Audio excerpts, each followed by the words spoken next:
నమస్తే సుజాత గారు. నమస్తే అండి. మీ ఫార్మింగ్ యాక్టివిటీస్లో భాగంగా మీరు సోలార్ డ్రైయర్ని ఏర్పాటు చేశారు. దీని యొక్క పర్పస్ ఏంటంటే, ఏ ఉద్దేశంతో దీన్ని ఏర్పాటు చేస్తారు? మనం పండినటువంటి పంట పాడవకుండా చాలా త్వరగా ఎండిపోయి దాన్ని మనం బాగా ఉంచుకోవాలి అని అంటే ఈ సోలార్ డ్రైయర్ అవసరం. ఓకే, నిల్వ చేసుకునే విధంగా మార్చుకోవడానికి. అవునండి.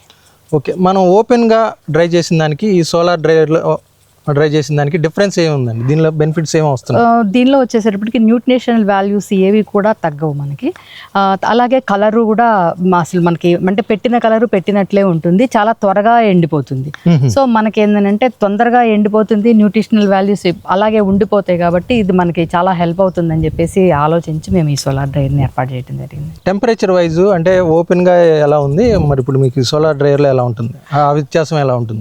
ఇప్పుడు మామూలుగా బయట సపోజ్ ఈ రోజున 40 degrees ఉందనుకోండి, అక్కడ అంటే ఎండని బట్టి అనమాట ఇంచుమించు 15 to 20 degrees వరకు సోలార్ డ్రైయర్లో టెంపరేచర్ పెరుగుతుందండి. హై ఉంటుంది.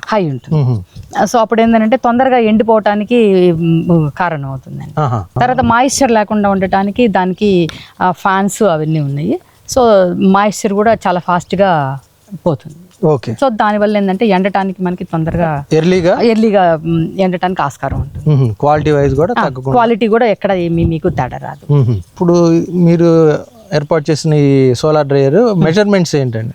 మెజర్మెంట్ వచ్చేసేటప్పటికి 50 into 35 అండి, అంటే రఫ్లీ 1700 square feet ఉంది. దీన్ని ఇప్పుడు ఎలా కన్స్ట్రక్షన్ చేయించారు? అంటే ఇక్కడ లోకల్ లేనండి, మేము వాళ్ళ అంటే మొత్తం అంతా కూడా స్ట్రక్చర్ అదంతా కూడా చదువుకొని ముందు కొంచెం ప్రొఫెషనల్ దగ్గర నుంచి వాళ్ళ సజెషన్స్ తీసుకొని ఏవైతే మనకి కావాలి ఎలా ఉండాలి అనుకుంటున్నామో మనకు అనుగుణంగా కొంచెం మార్పులు చేసుకొని కట్టించుకోవటం జరిగింది. ఓకే, మీరు పొడవు వెడల్పులు చెప్పారు, ప్లస్ మీరు సోలార్ డ్రైయర్ని మేము బాగా హైట్ తీసుకున్నారు. ఎందుకు హైట్ తీసుకోవాల్సి వచ్చిందంటే కొంచెం డౌన్గా తీసుకున్నట్లయితే ఇప్పుడు వర్షం పడినా లేకపోతే ఇలాంటి ఎలుకలు కానీ అలాంటి ఏదన్నా కూడా ఇబ్బంది చేయడానికి ఆస్కారం ఉంది.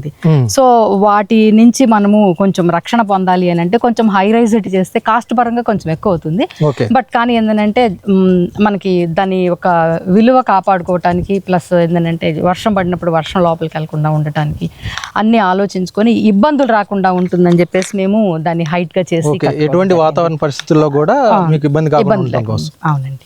దీని అప్రాక్స్ కాస్ట్ ఎంత అయిందండి? అప్రాక్సిమేట్లీ దీని కాస్ట్ వచ్చి 17,50,000 అయిందండి. దీనికి మరి సబ్సిడీ ఏమైనా వచ్చిందా? 7 lakhs వరకు సబ్సిడీ ఉంది. ఓకే, ఎక్కడి నుంచి తీసుకున్నారు ఇప్పుడు ఈ సబ్సిడీ? ఎవరు ఇచ్చారు? Horticulture department. దీనికి అంటే ఎలాంటి ప్రొసీజర్ ఉందండి? మనము మామూలుగా ఏంటంటే మనకి అయిన కాస్ట్ని మొత్తం కూడా బిల్స్ అలాంటివన్నీ కూడా తీసుకెళ్ళి వాళ్ళకి సబ్మిట్ చేసినట్లయితే దాని ప్రకారం వాళ్ళు మనకి సబ్సిడీ ఇవ్వడం జరుగుతుంది. దీనికి సపరేట్గా మళ్ళీ అగ్రికల్చర్ ల్యాండ్ ఏమన్నా ఇది ఇంత ఉండాలి అని అట్లాంటిది ఏమైనా ఉందా? అంటే ఏదైనా మన సొంత ల్యాండ్ అనేది ఉండాలండి. మన సొంత ల్యాండ్ ఉంటే దానికి మళ్ళీ వాళ్ళు చూసి అంతా కరెక్ట్గా ఉందా మనం అంతా చూసిన తర్వాత వాళ్ళు మనకి పర్మిషన్ ఇవ్వడం జరుగుతుంది. అంటే సోలార్ డ్రైయర్ ఏర్పాటు చేసే ప్లేస్ గురించి చెప్తున్నారా? అవునండి.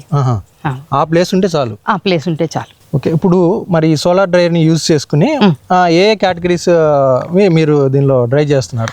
మేము ప్రస్తుతం వచ్చేసేటప్పటికి ఎక్కువగా కరివేపాకు వాడుతున్నాము, తర్వాత పాలక్, మునగాకు వాడుతున్నాము, తులసి కూడా డ్రై చేస్తాము. తర్వాత వచ్చి మేము యాక్చువల్గా సున్నిపిండి అవి కూడా ఎక్కువగా మేము లాంచ్ చేయడం జరిగింది.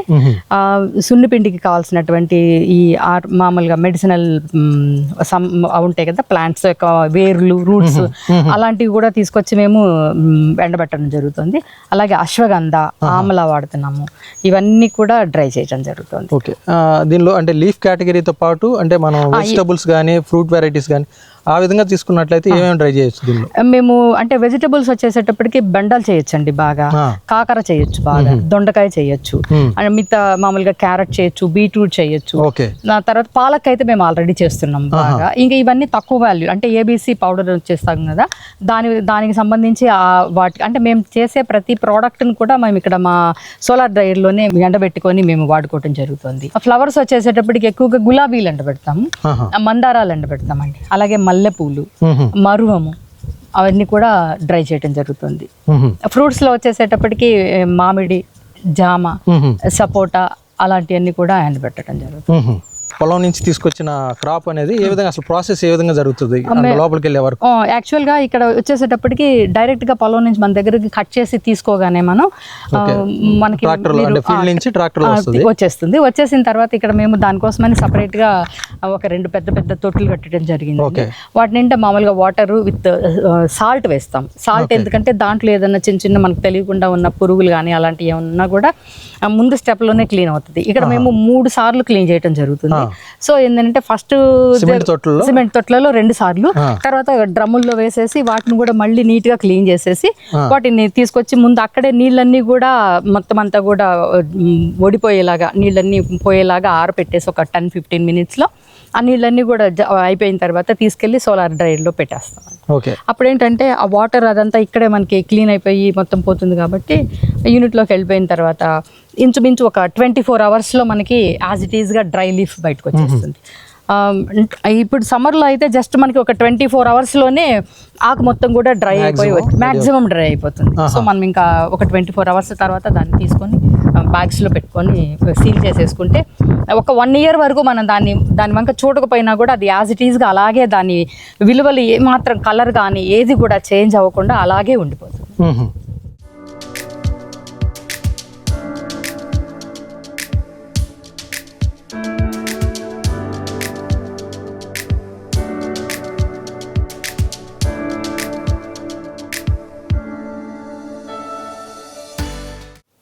సుజాత గారు, అంటే మీరు ఇంతకు ముందు వరకు చెప్పారు అంటే సోలార్ డ్రైయర్లోకి తీసుకొచ్చే వరకు, ఈ సోలార్ డ్రైయర్లో అంటే ఎలా డ్రై చేస్తారు? ఇక్కడైతే మనకి 3 racks కనిపిస్తున్నాయి కదా, ఇక్కడ ప్రాసెస్ ఏముంటుంది? ఇక్కడ మామూలుగా తీసుకొచ్చి ఒక 24 hours అయిపోయిన తర్వాత ఈ మొత్తం ఆకు మీరు చూసారు కదా, ఇది డ్రై అయిపోతుంది, కొమ్మలుగానే డ్రై అయిపోతుంది. ఇంకా జస్ట్ ఒక 5% మాత్రమే కిందకి రాలిపోతుంది. సో ఇక్కడ మీరు ఇది చూసినట్లయితే లేతాకు, ఈ లేతాకు ఎండగానే బ్లాకిష్ అయిపోతుంది. సో ఇది మేము ఇంతవరకు తీయించేసేస్తాం. ఈ మిగిలిన పార్ట్ మొత్తము ఏదైతే ఉందో దానిని మొత్తం ఆకులుగా ఒలిపించేసేసి మళ్ళీ దీనిని సపరేట్ చేసేస్తాం అన్నమాట. ఆ ఆకులని మాకు ఒక సొసైటీ ఉంది, ఆ పీస్ అండ్ ఎంపవర్మెంట్ సొసైటీ అన్నమాట. అందులో వచ్చేసేటప్పుడు మాకు 500 నుంచి 700 మంది రైతులు ఉన్నారు. అంటే ములగ వేసేవాళ్ళు, అలాగే లెమన్ గ్రాస్ వేసేవాళ్ళు, కరివేపాకు వేసేవాళ్ళు, అలా అన్నమాట. వాళ్ళ దగ్గర నుంచి మేము కలెక్ట్ చేసిన ఇదంతా కూడా.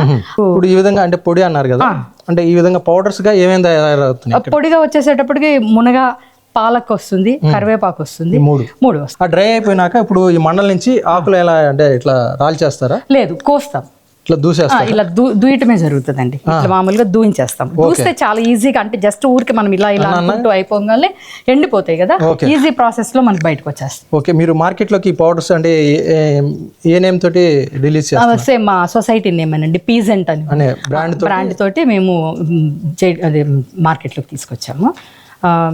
దీంట్లో వచ్చి మేము ఎక్కువగా మునగ, తర్వాత కరివేపాకు, అశ్వగంధ, ఆమ్లా, తర్వాత డ్రై అయిన లీవ్స్ ని క్వాంటిటీని ఎంత అవసరం అంత పౌడర్ చేస్తాం. అంత పౌడర్ చేసుకుంటాం. ఇది ఒక పల్వరైజర్ ఉందా?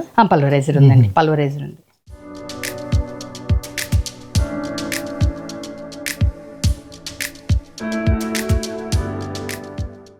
మీరు పౌడర్ రూపంలో మునగ, కరివేపాకు అలానే పాలక్ తీసుకున్నారు. ప్రత్యేకంగా అసలు ఈ 3 ని ఎంచుకోవడానికి కారణం ఏంటి పౌడర్ రూపంలో? యాక్చువల్గా ఇప్పుడు మీకు కరివేపాకు కనుక తీసుకున్నట్లయితే దాంట్లో అది ఐరన్ రిచ్, ప్లస్ ఇప్పుడు న్యూట్రాసిటికల్ కంపెనీస్ ఎక్కువగా వాడుతున్నాయి. అలాగే ములగ వచ్చేసేటప్పటికి మెగ్నీషియం అండ్ పొటాషియం ఎక్కువగా ఉంటుంది. వాటిని ఎక్కువగా ఏంటంటే మెడిసినల్ వాల్యూస్లోకి తీసుకొచ్చి వాటిని సబ్స్టిట్యూట్ చేసి వాడటం అనేది జరుగుతుంది మెడికల్ కంపెనీస్ ఇవన్నీ కూడా. అట్లాగే ఐరన్ వచ్చేసేటప్పటికి ఎక్కువగా ఉంటుంది పాలక్లో. పాలకూర ఎవరికైతే ఈ హిమోగ్లోబిన్ తక్కువ ఉన్న వాళ్ళందరూ కూడా ఈ పాలక్ని వాడితే కనుక హిమోగ్లోబిన్ ఎక్కువగా అవడానికి ఇంప్రూవ్ అవటం. ప్లస్ మళ్ళీ ఏంటంటే ఈ లేడీస్కి ఎక్కువగా వచ్చేసేటప్పటికి ఈ ఐరన్ డెఫిషియన్సీ, హిమోగ్లోబిన్ డెఫిషియన్సీ ఎక్కువగా ఉంటుంది. సో మనం ఈ పాలక్ వచ్చేసేటప్పటికి అందరూ ఏమనుకుంటారంటే ఊరికే ఏదో కూరల్లో అలా వేసుకొని పప్పులో వేసుకుంటే అయిపోతుంది అనుకుంటారు. కానీ ఇది మనం పొడి రూపంలో చేసుకున్నప్పుడు ఈవెన్ చపాతీలో వేసుకున్నా కూడా కలిసిపోతుంది. తర్వాత ఏ కూరల్లో కానీ లేకపోతే మన సూపుల్లో కానీ దేంట్లోనైనా వాడేసేసుకున్నా కూడా మనకి ఆ న్యూట్రిషనల్ వాల్యూస్ అన్ని కూడా మనకి వస్తాయి కాబట్టి సో మనము పాలక్ని కూడా ఎక్కువగా వాడటం జరుగుతుంది. కూరల్లో వాటిలో కూడా డైరెక్ట్గా మనకు కొంచెం వాటర్ కలిపేసి వేసుకున్నట్లయితే పసుపు కారం అంతే ఎలా వేస్తామో అలా వేసినా కూడా సరిపోతుంది. ఈవెన్ ములగైనా అంతేనండి. ములగ పొడి కూడా ఏ పౌడర్ అయినా సరే అలాగే. అంటే ఎక్కువ బెనిఫిట్స్ అంటే మనకి చపాతీలో అయితే మనకి డైరెక్ట్గా కలిసిపోతుంది కాబట్టి వాటిల్లో సూప్స్లో బాగా పనిచేస్తుందండి. ఓకే, మనం లిక్విడ్ ఫామ్ లో తీసుకునేటప్పుడు పౌడర్ చాలా ఫైన్ క్వాలిటీ కావాలి. మరి మీరు పల్వరైజర్ లో చేసిన తర్వాత ఫైన్ క్వాలిటీ అంటే దాన్ని మొత్తం మళ్ళీ 2 సార్లు దాన్ని జల్లెడ పోయటం జరుగుతుంది. సో జల్లించిన తర్వాత అది బాగా ఫైన్ క్వాలిటీ అయిపోయిన తర్వాతనే రిఫైన్ అయిన తర్వాతనే తీసుకొస్తాం. ఓకే, అంటే జస్ట్ మనం వాటర్ లో వేస్తే అసలు స్ప్రెడ్ అయిపోతుంది, వాటర్లోకి స్ప్రెడ్ అవుతుందండి. ఇప్పుడు అంటే ఇవి మునగ కానీ కరివేపాకు కానీ పాలక్ కానీ సుమారుగా అంటే ఎన్ని ఎకరాల్లో ఇది వస్తుందండి ప్రొడక్షన్? ఇక్కడ ప్రస్తుతం మా దాంట్లో అయితే ఒక 10 acres వేసామండి. ప్రతి ఒక్కటి కూడా ఒక 10 ఎకరాల చొప్పున వేసుకుంటూ వచ్చాం మా సొంత ఫార్మింగ్ లో. మిగతాది మాకు ఇప్పుడు ఒక 700 మంది రైతులు ఉన్నారు మా పీజెంట్ ఎంపవర్మెంట్ సొసైటీలో. సో ఈ రైతుల ద్వారా మేము మాకు కావాల్సినటువంటి ప్రతి పంటను వేయిస్తూ ఆ పంటని మేము మళ్ళీ తీసుకొని మాకు కావాల్సినట్లు మేము తీసుకొని వాడుకుంటున్నామండి. వాళ్ళందరూ కూడా మాకు సపోర్ట్ చేస్తున్నారు. ఫార్మర్స్ అందరూ కూడా సొసైటీ ద్వారా మేము ప్రతి ఒక్కటి ఏ యాక్టివిటీ చేసినా కూడా త్రూ సొసైటీ ద్వారానే చేస్తున్నాం. ఓకే, అంటే మీతో పాటు మీరు బెనిఫిట్ పొందుతూ మీతో పాటు మేము ఇప్పుడు యాక్చువల్గా ఏంటంటే వాల్యూ యాడెడ్ చేయడం వల్ల ఏమవుతుందంటే ₹1 ₹2 అవుతుందండి. దాని ద్వారా ఏమవుతుందంటే ప్రతి రైతుకు కూడా వాళ్ళ యొక్క ఆదాయం అనేది ఇంప్రూవ్ అవుతూ వెళ్తుంది. ఓకే, మీరు ఏర్పాటు చేసుకున్న ఈ సోలార్ డ్రైయర్ అనేది కెపాసిటీ హై అనే చెప్పుకోవాలంటే ఎక్కువ పంటని ఇక్కడ డ్రై చేసుకోవడానికి అవకాశం ఉంది.